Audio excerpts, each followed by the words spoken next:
for the news of 1945. I'm your host, Grace Gregory. In tonight's news, we have the Yalta Conference, attended by Roosevelt, Churchill, and Stalin, for plans of the final defeat of Germany.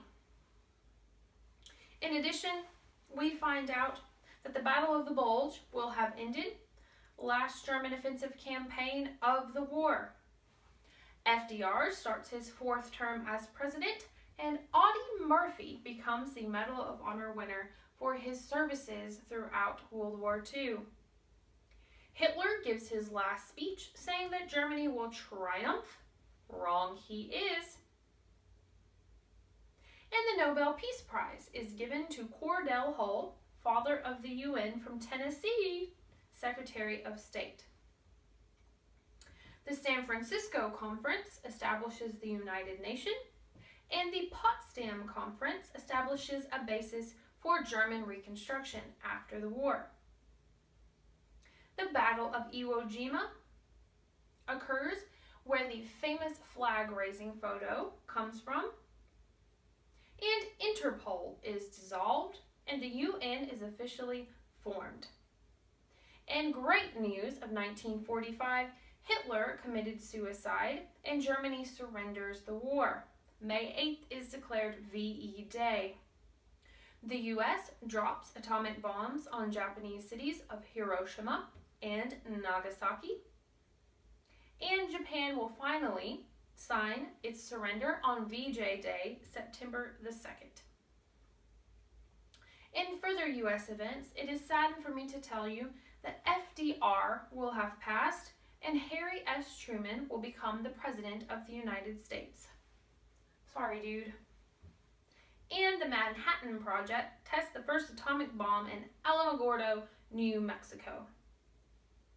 In sad news, a B-25 bomber flew into the Empire State Building, damaging the 78th and 79th floors, killing 13 people.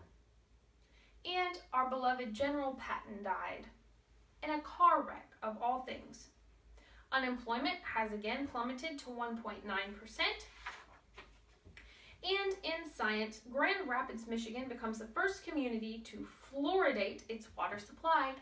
Keep those teeth going. Raymond Libby discovers oral penicillin. And the American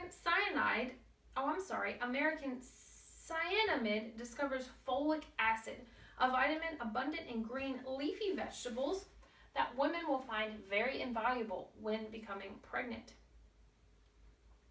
Yes, they censor me. I said pregnant. 45, what are we, 1945? Yeah, I know, well, whatever. And that has been the news for tonight. For a final bit on entertainment, we take you now to our co-host, Margaret Montgomery. Thank you for watching. Hello and welcome to your entertainment news of 1945. I'm your host, Margaret Montgomery. Tonight in entertainment news, we have noted that the FCC has created the commercial broadcasting spectrum of 13 channels. He's scratching at the door.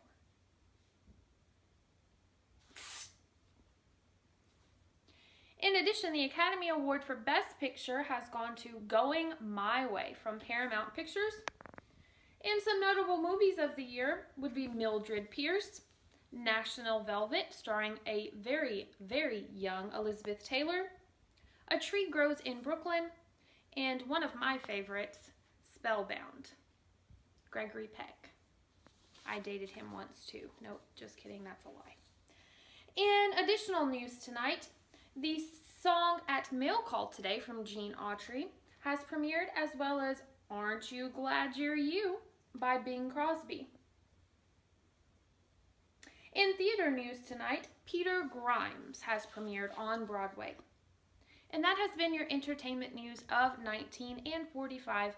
I have been your reporter, Margaret Montgomery. Here it is, fellas, the AEF jukebox of the air, G.I. Jive.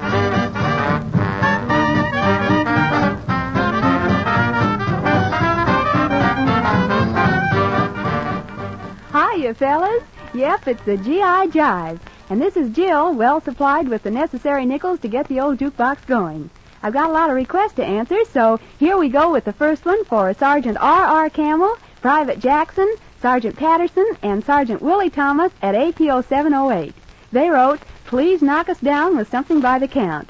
Well, fellas, see if this'll do. It's Count Basie playing Blue Lou.